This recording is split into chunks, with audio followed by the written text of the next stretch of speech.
I'm very appreciative of everyone being here. What I hope to do today is let me just kind of do the presentation. I'm going to talk a little bit, just very quickly introduce myself, then we'll talk about.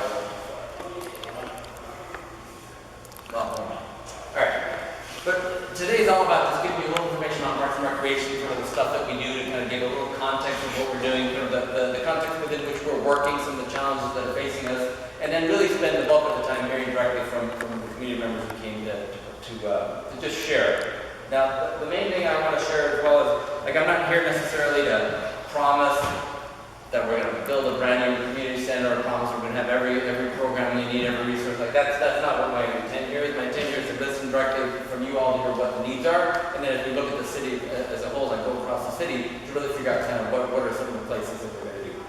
What are some of the community? What we'll do, and I'll introduce that in a second, is we're going to take lots of notes today, and the things that we'll address. We've been able to address things as they come up, and so we'll take lots of notes today and get our heads together when we get back to the office and figure out how to address them. So that's sort of generally the intro. My name is Aguirre, and I'm as of June 1st, I'm the new superintendent here. I'm not your typical Parks and Rec guy. I started my career in education. I started off as a middle school science teacher, and that's probably where I learned all my dumb jokes.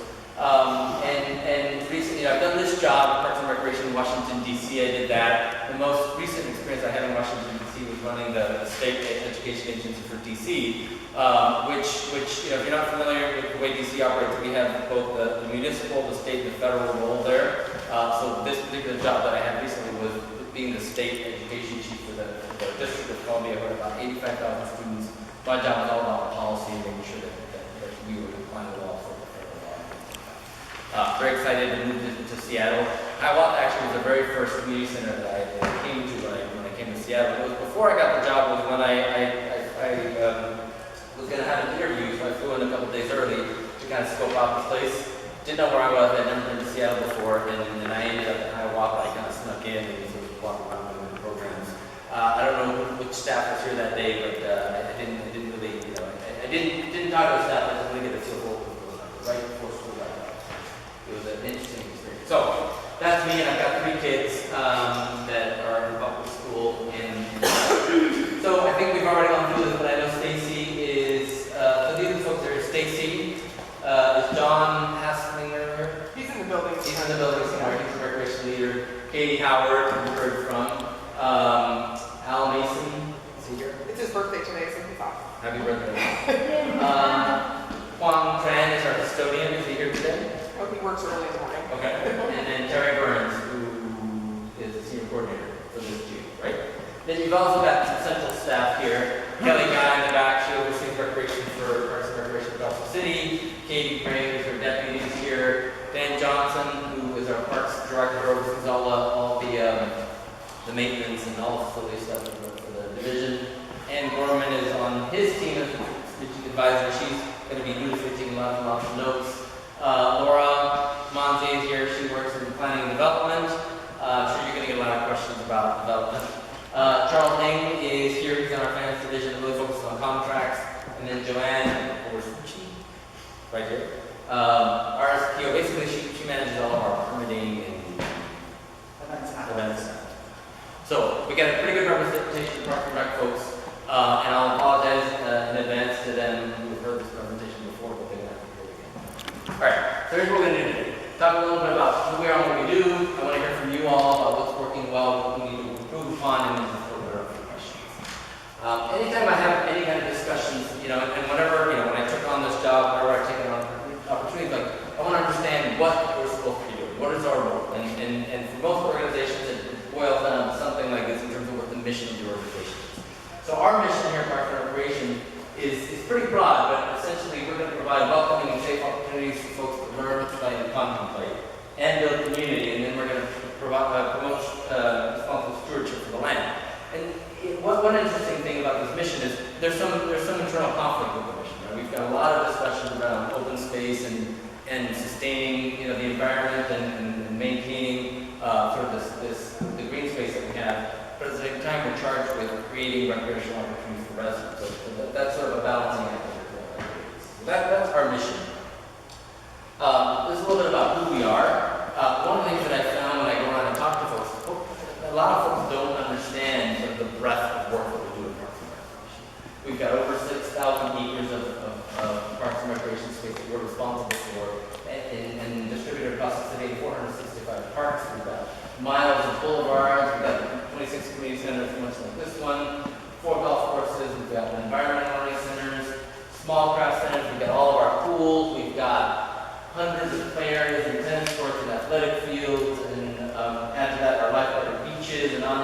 a lot of stuff that we're responsible for as an organization, including off-leash areas and all that.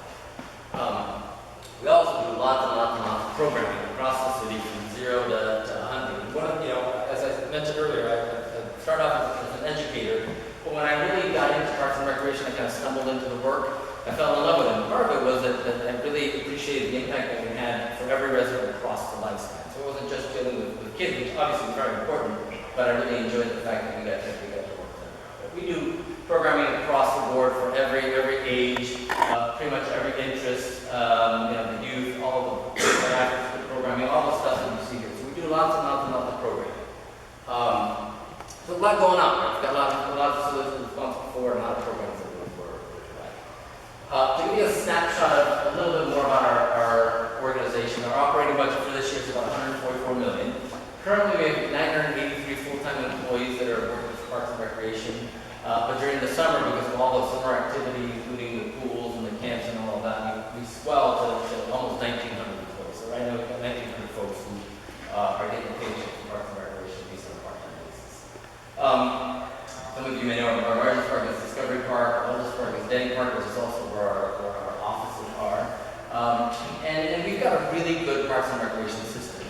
In fact, I'd like to put this up here, but recently we were ranked with the 9th best Parks and Recreation system in the country by an organization called the Trust for Public Land. You all probably know this. People do rankings all the time, and depending on the story you want to tell, you can highlight certain rankings.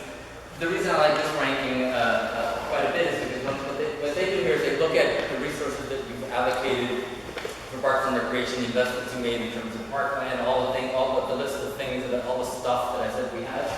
But they also look at access. So they do a map of where are your facilities and how accessible they are to the residents of the city from a distance, and sort of they really look at what kind of job you've done to actually make this stuff accessible.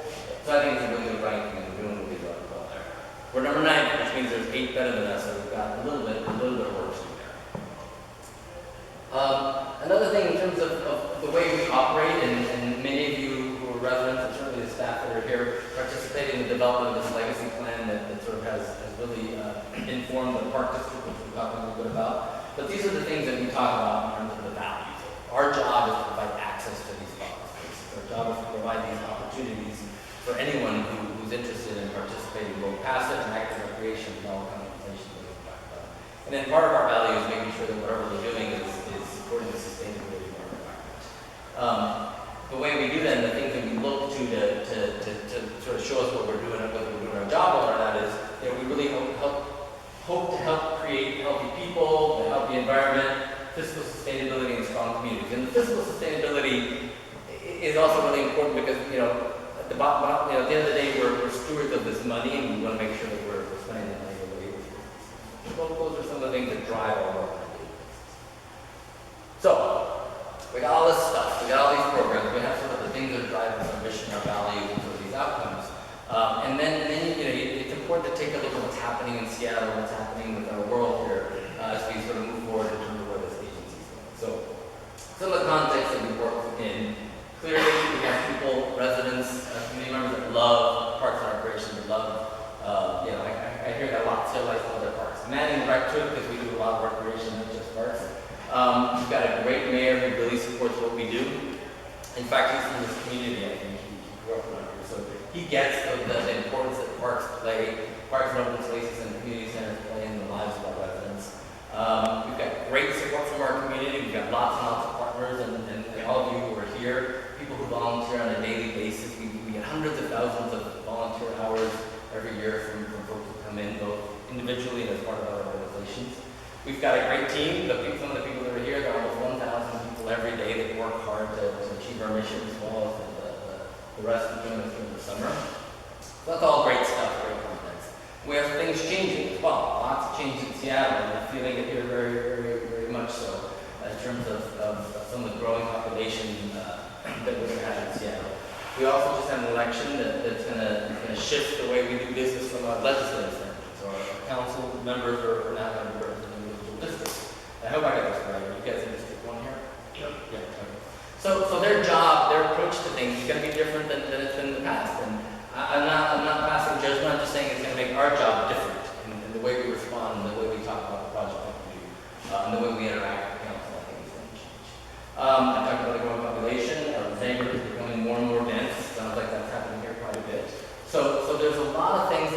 come with a city that grows, and the basic thing for organizations like ours is people come to us and they want more, and they ask us for more. So not just on the recreation, what we consider sort of typical recreation stuff, but also on the other things, like, you guys have a school right sharing this campus here.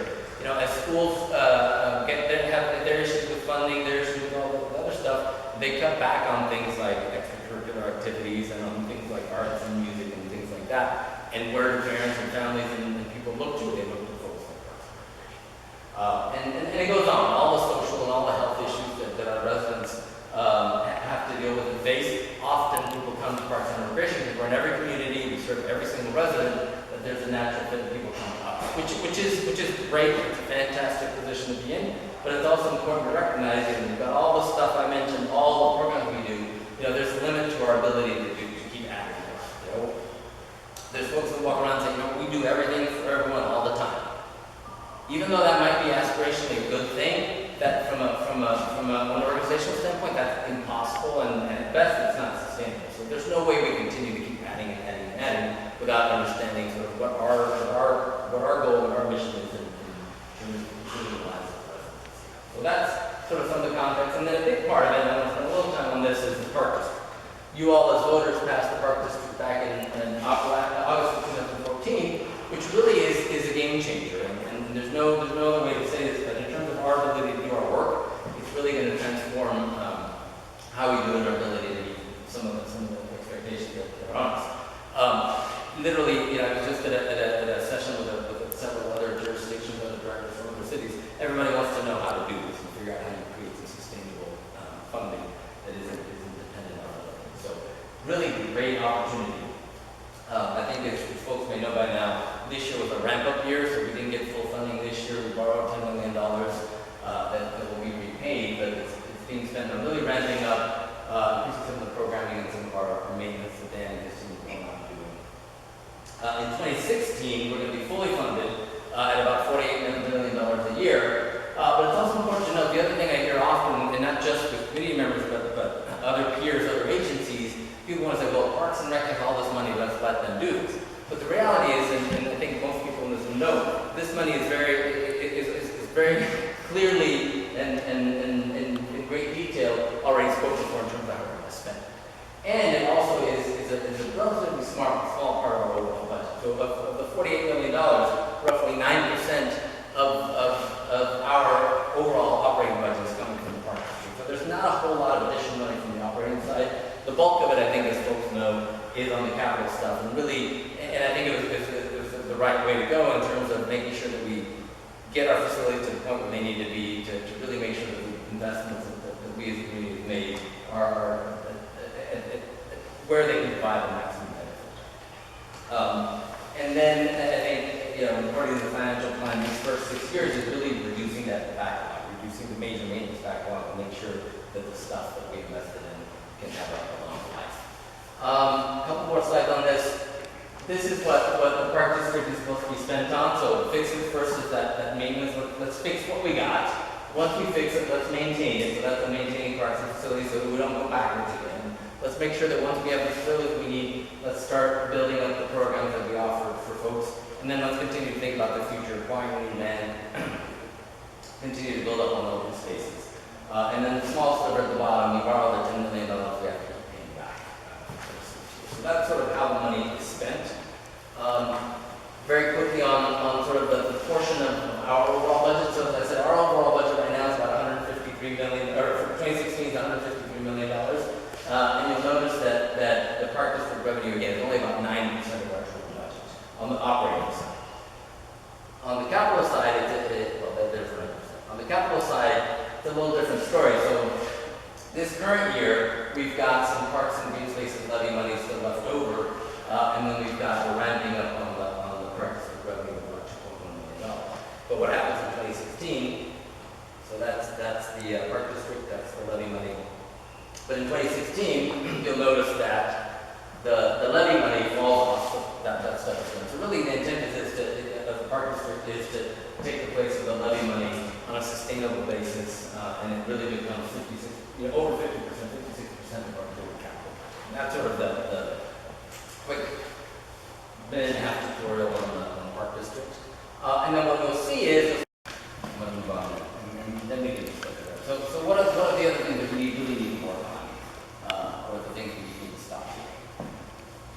You know, we have a disproportionately focused budget on where the people hang out. So if you look at the amount of land that Seattle Parks owns, say 3,500 acres of natural area and 2,500 acres of developed land, 94% of the budget goes into the developed parkland that is only 1/3 of the land area. So as a Green Seattle Partnership Forest Steward, I know that you get $3.25 million to manage 3,500 acres of land. So what we have is a resource that is degraded and neglected and in poor condition and risky. And so while the votes go to the community center and the pottery classes and where the people are, that does not mean that we should neglect our natural areas. And everybody was saying that this is just a big wonderful thing that we got $3.25 million when actually it's a little drop compared to what's needed.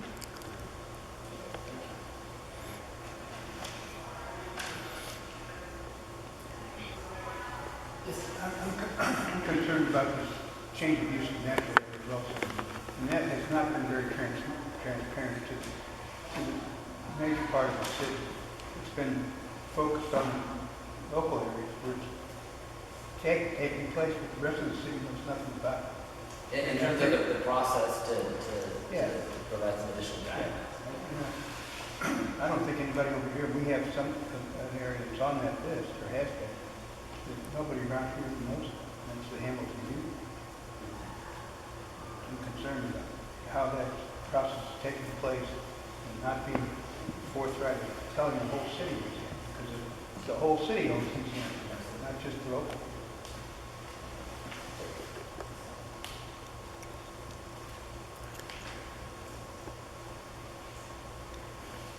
I'm just trying to be quiet. No. Another thing we need to work on is the future population growth. And so now you have your parks district funding. However, what we need is impact fees from development given to the Parks Department. And I think the idea was that the other departments, like the fire department and fleets and administrative services, would say, okay, now it's our turn to get money. However, the Parks District funding does not satisfy the Parks District's needs. So there's some glaring problems, like for example, in the urban villages, the number of new building permits that have been applied for in these urban villages depend on abutting parks natural areas as their open space. That's not allowed. So what you have is a disconnect between the planning department and the parks department. And there's a pretty popular YouTube video right now where our planning director, who is outgoing, is refusing over and over and over to consider impact fees, in spite of being instructed to consider them by the Parks Department. So I think the retirement of the planning director and the resurgence of impact fee policy in City Hall might be linked. So what do we need to work on? Here's one thing that I suggest that you work on. Don't just work on park stuff. Go down to City Hall and get in the faces of the other silos and try and unify our city government. We have, we have this adversarial relationship where the different departments are in competition for a set pot of money. And there's a power struggle to have the budget of each of these departments not reduced every year. And as a department head, you're probably told, expect your budget to be cut 10% next year. I know when I was hired as a parks employee, I was told, you have to answer this question on your application: how will you deal with your budget being cut by 10% the next year? So really the